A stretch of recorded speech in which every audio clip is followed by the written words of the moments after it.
परमपिता के अंशों को गदोकार का नमस्कार, जय गुरु। आप लोगों को फिर से मेरे डीप डाइवुड गदो चैनल में स्वागत है। ये मेरा 17th एपिसोड का सेकेंड पार्ट है, जिसका नाम शादी करना क्यों जरूरी है। अगर मेरा ये आलोचना आपको अच्छी और इंस्पायरिंग लगा तो लाइक, शेयर और अब तक सब्सक्राइब नहीं किया है तो जरूर सब्सक्राइब कीजिएगा। ऐसा परमपिता के संदेश को दुनिया में फैलाने में मेरा सहायता करके आप भी पुण्य कमाइएगा। परमपिता से आशीर्वाद प्राप्त कीजिएगा। बेल आइकन भी जरूर दबाइएगा ताकि मेरे आने वाले वीडियो आप तक सबसे पहले पहुंचे। Let's proceed. जो लोग अपने ही स्वार्थ में डूबकर विश्व की कद्र करना, प्रकृति माता, माता पिता आदि की ग्रेटिट्यूड मानना भूल जाते हैं, दूसरों की दया, सेवा और सहायता किए हुए को भुलाकर ग्रेटिट्यूड मानने के बदले नकार देते हैं, बेइज्जत करते हैं।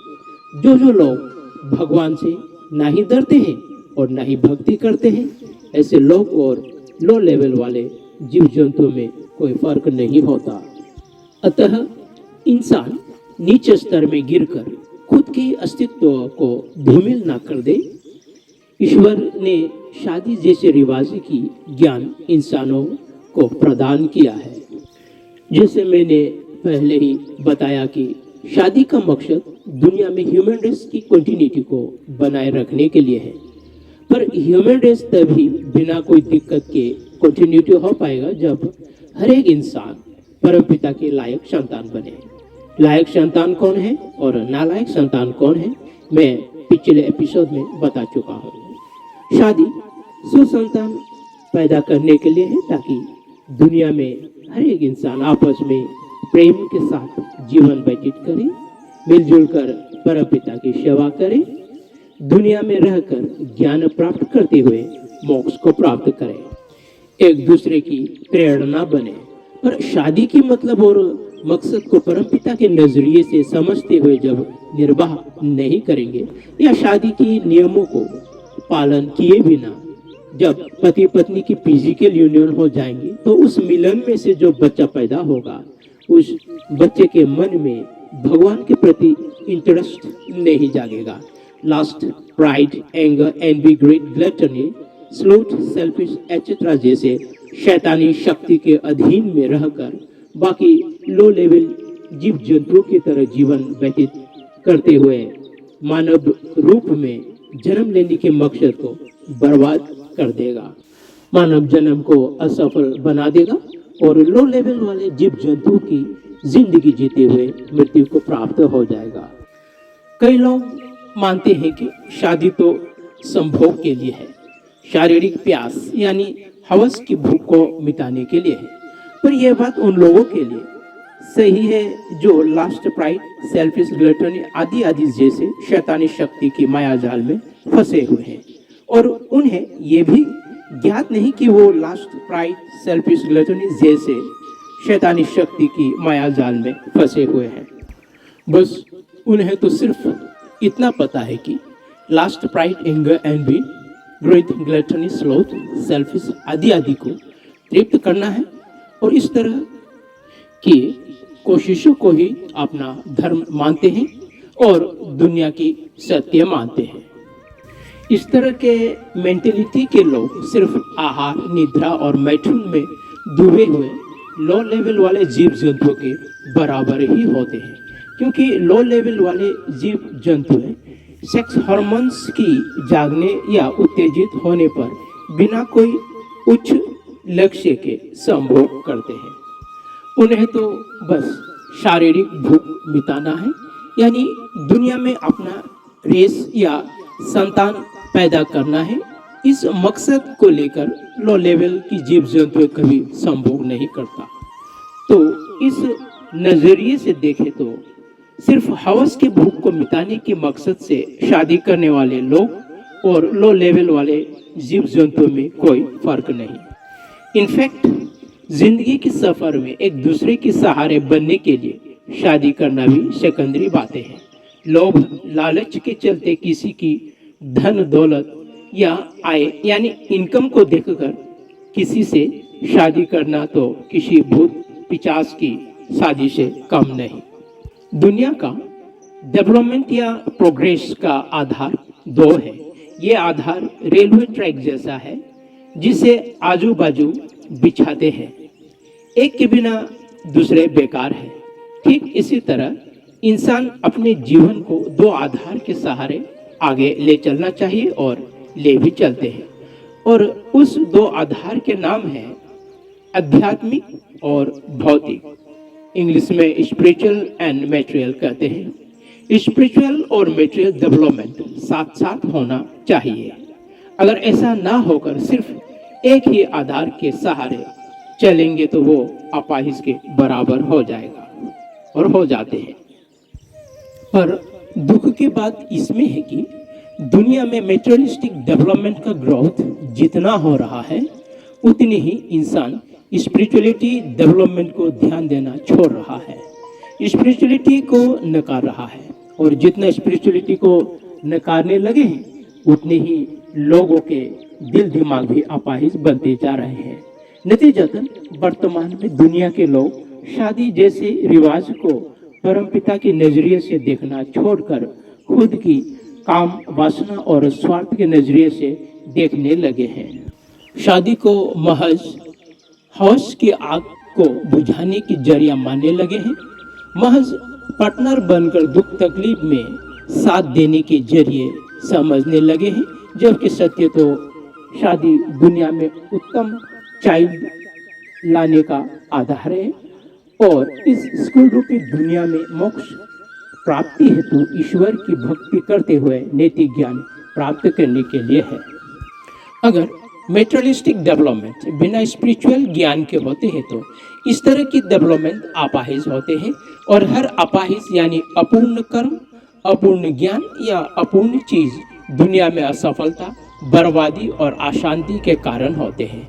तो इस तरह वर्तमान समय में शादी सिर्फ मटेरियल्स के आधार पर टिके हुए हैं, जिसके कारण दिन ब दिन दुनिया में डाइवोर्स यानी तलाक की परसेंटेज इंक्रीज हो रहा है। दुनिया के लोगों में पक्के तौर पर स्पिरिचुअल ज्ञान होंगे तो लोग अपने स्वार्थ, हवस और अहंकार की ऊर्जा के बल को परमपिता की इच्छाओं को पूर्ति करने में इस्तेमाल करेंगे, और इस तरह की मेंटेलिटी रखेंगे तो ही दुनिया में लोग सुसंतान प्राप्त करने के मकसद से शादी करेंगे और पति पत्नी एक दूसरे से प्रेम करेंगे और सम्मान करेंगे। फलस्वरूप डाइवोर्स की परसेंटेज घटने लगेंगे। भौतिक चीजें इंसान के भीतर शांत बैठे lust, pride, anger, envy, greed, gluttony, selfish आदि को उकसाते हैं, जबकि स्पिरिचुअल नॉलेज भौतिक चीजों को love, respect, gratitude, surrender, sacrifice, discipline, honesty, humanity आदि आदि जैसे डिवाइन क्वालिटीज को इम्प्रूव करने में इस्तेमाल करने की कोशिश करते हैं। स्पिरिचुअलिटी को फॉलो करने वालों और सिर्फ मेटेरियलिस्टिक दुनिया पर विश्वास करने वालों के बीच कंपेयर करेंगे तो पाएंगे कि मेटेरियलिस्टिक दुनिया को फॉलो करने वालों में डाइवोर्स की परसेंटेज ज़्यादा है, और स्पिरिचुअलिटी और मेटेरियलिस्टिक दोनों को एक साथ फॉलो करने वालों के बीच कम है।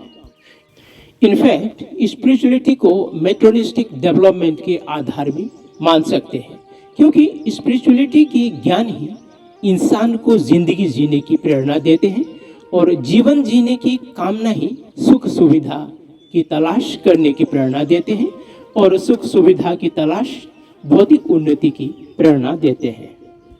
इंसान को कुछ भी चीज हासिल करना हो तो उसे एक बार में एक ही केंद्र पर कंसंट्रेट करना होता है। अगर कंसंट्रेशन डीप नहीं होगा तो साधे हुए लक्ष्य पर निशाना नहीं लगेगा।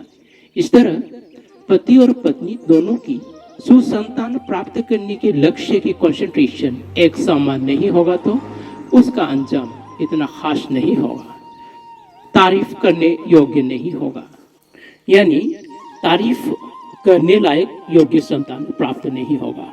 इनफैक्ट शादी औरत और मर्द दोनों की कंसंट्रेशन को एक कर देता है। एक ही लक्ष्य को साधने में दोनों की कंसंट्रेशन की वेव को कलेक्टिवली फ्लो करने देते हैं, बिखरने नहीं देता।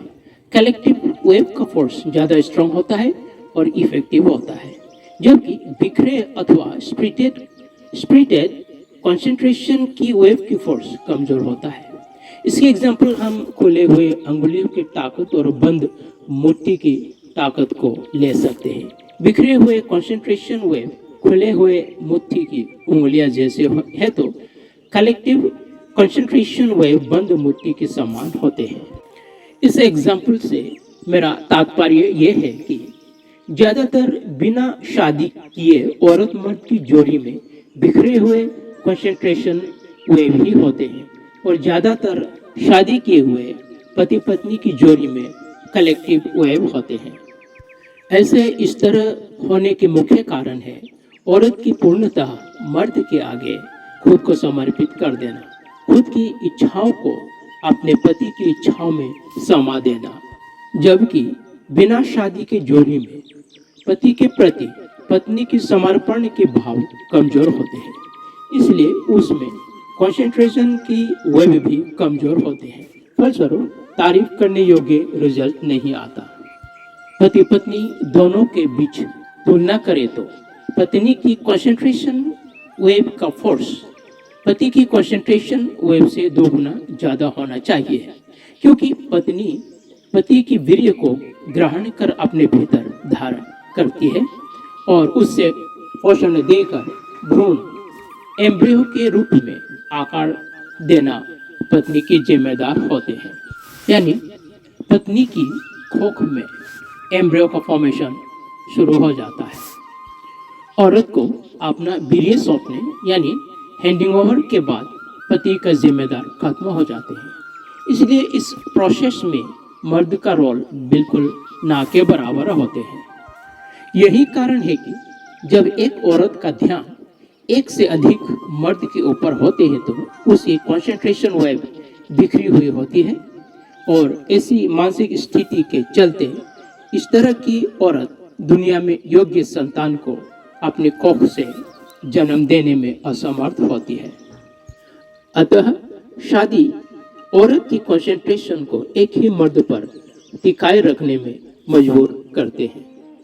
इनफैक्ट पत्नी जितनी गहराई तक अपने पति के ऊपर ध्यान लगाकर रहती है उतनी ही योग्य सुसंतान दुनिया में लाने में सक्षम होती है।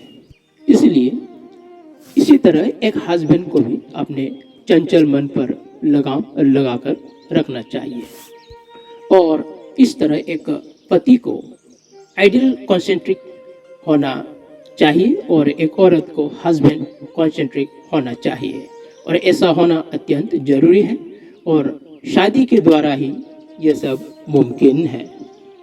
मेरे साथ बने रहने के लिए आपको बहुत बहुत धन्यवाद। Thank you. जय हिंद, जय भारत।